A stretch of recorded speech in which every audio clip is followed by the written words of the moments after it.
பிரியமானவர்களே, இயேசுவின் நாமத்தில் உங்கள் எல்லாருக்கும் என்னுடைய அன்பின் வாழ்த்துக்கள். சந்தோஷமா மன மகிழ்ச்சியா இயேசுவை பின்பற்றுவது நம்முடைய வாழ்க்கையில் ஆசீர்வாதம். இந்த நாளில் கூட இயேசு உங்களோடு கூட இருந்து உங்களோடு பேசி கரம் பிடித்து நடத்துகிறார். அது சரி, இது என்னது டேவிட் அரங்கம், தாவீது அரங்கன்னு இருக்குன்னு பார்க்குறீங்களா? இது நம்முடைய இயேசுடைய ஊழியத்தின் கேம்பஸுக்குள்ள ஏலிம் கார்டன் என்கிற ஒரு கார்டன் பகுதி இருக்கிறது. மக்கள் இங்கே தங்கி இருப்பாங்க, ஜெபத்துக்கு வர்றவங்க.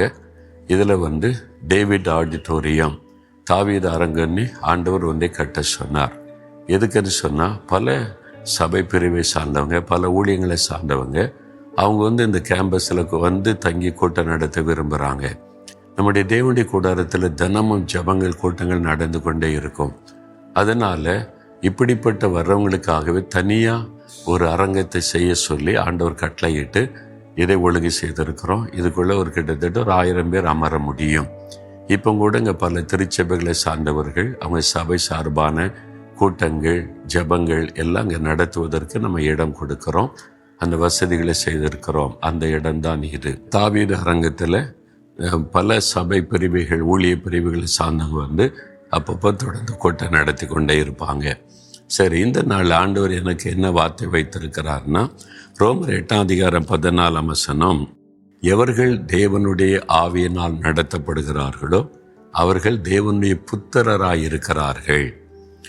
யோவான் 1:12 சொல்லுது, இயேசு கிறிஸ்து மேல் விசுவாசம் வைத்து அவர் ஏற்றுக்கொண்டவர்கள் தேவனுடைய பிள்ளைகளாகும்படி அதிகாரம். அதாவது child of God, children of God, தேவனுடைய பிள்ளைகள், தேவனுடைய குழந்தைகள். இயேசுவை உள்ளத்தில் ஏற்றுக்கொள்ளும் போது அவருடைய ரத்தம் நம்முடைய இருதயத்தை கழுவி சுத்திகரிக்கும். ஆண்டவருக்கு நமக்குள்ள உறவு, அவர் தகப்பன், நாம் பிள்ளைகள். அப்போ குழந்தைகளாக நம்மை பார்க்கிறார். ரட்சிக்கப்படும் போது அவருடைய குழந்தைகளாய் பிள்ளைகளாய் மாறுகிறோம். ஆனால் அதோடு நின்று விடக்கூடாது. நீங்கள் 10 வருஷமாக 2 வயசு குழந்தை மாதிரியே இருந்தீங்கன்னா எந்த பெற்றோரும் அதை விரும்புவாங்களா? இல்லை, வளரணும், அவங்க இன்னும் ஒரு வாலிப வயசு வரணும், மெச்சூரிட்டி வரணும்னு விரும்புவோம்ல. அதுதான் புத்திரராவது, புத்திரி ஆவது. அது எப்படியா? தேவனுடைய ஆவியினால் நடத்தப்படுகிறவர்கள் தேவனுடைய புத்திரர்கள். இப்போ சின்ன குழந்தை இருந்த பெற்றோர் சொல்லுவாங்க, எனக்கு ஒரு சின்ன குழந்தை இருக்குதுங்கம்பாங்க. அதே சமயத்தில் வாலிபனாக வளர்ந்து ஒரு பெரியவன் ஆயிட்டா, எனக்கு ஒரு மகன் இருக்கிறான், புத்திரன், எனக்காக எல்லாத்தையும் செய்வான், எல்லாத்தையும் புரிந்து கொள்வான், அப்படி சொல்லுவாங்கல்ல. அதே மாதிரி பரிசுத்தாவின் நிறைவை பெற்று ஆவியானுடைய வழி நடத்துதலோடு நம்ம வாழ ஆரம்பிச்சுட்டா தேவனுடைய புத்திரர். குழந்தை கையில் யாராவது பொறுப்பு தருவாங்களா? குழந்தைக்கு ஆகாரம் வாங்கி கொடுப்பாங்க, அதை சந்தோஷப்படுத்துவாங்க.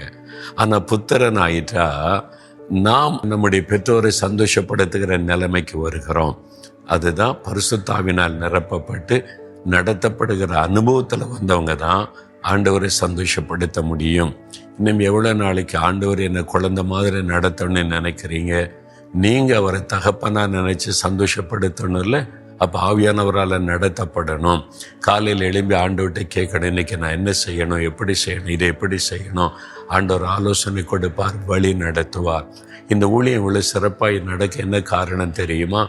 அவர் வழி நடத்துகிறார் ஆவியானவர் மூலமாக. இந்த ஆடிட்டோரி கட்டினது கூட கர்த்தருடைய ஆவியானவர் கைட் பண்ண, இந்த மாதிரி செய், இந்த மாதிரி செய். அதனால் இன்றைக்கி எத்தனை ஊழியங்கள் இங்கே நடக்கிறது, அவங்கெல்லாம் சந்தோஷப்படுறாங்க. அப்போ ஒன்று ஆண்டவர் கைட் பண்ணதான். சொல்லி இதை கட்டு, இதில் கட்டு, இதில் செய்து வை, கைடன்ஸ் கொடுக்கிறார். ஆவியானவர் மூலமாய் நம்மோடு பேசி நம்மை வழி நடத்துவார். நீங்கள் அந்த அனுபவத்துக்குள்ளே வரணும். இன்றைக்கி காலையில் ஆவியானவர் பேசினாரா? உங்களுக்குள்ள ஒரு ஏவுதலை கொடுத்தாரா? உங்களோட வழி நடத்துதலை தந்தாரா? இல்லைன்னா போங்க, கொஞ்சம் காத்துருங்க, ஜெபம் பண்ணுங்க, ஆண்டவர்கிட்ட கேளுங்க, அழகாய் உங்களை வழி நடத்துவார். அப்படி வழி நடத்துகிற அனுபவத்தில் வந்தாரா ஒரு மெச்சூரிட்டி ஸ்பிரிச்சுவலாக வரும். அவங்கக்கிட்ட தான் கர்த்தர் ரகசியங்களை பேச முடியும், பொறுப்புகளை கொடுக்க முடியும், அவங்கள தான் வித்தியாசமாய் பயன்படுத்த முடியும். அதனால் ஆண்டவரே, நான் குழந்தைய மட்டும் இருந்து விடக்கூடாது, புத்திரனா புத்திரியா மாறணும், அதுக்கு முன்னாடி அபிஷேகத்தை தாரு, வழிநடத்தலை தாருன்னு கேளுங்க. கேட்குறீங்களா? விரும்புகிறீங்களா? அப்போ கை வைத்து அப்படியே ஜெபம் பண்ணுங்க. இயேசுவே, உம்முடைய பிள்ளையா மட்டுமே நான் குழந்தையா இருந்து விடக்கூடாது, நான் வளரணும், ஆவிக்குரிய வாழ்க்கையில் உமக்கு புத்திரனாக இருக்கணும், புத்திரியாக இருக்கணும்.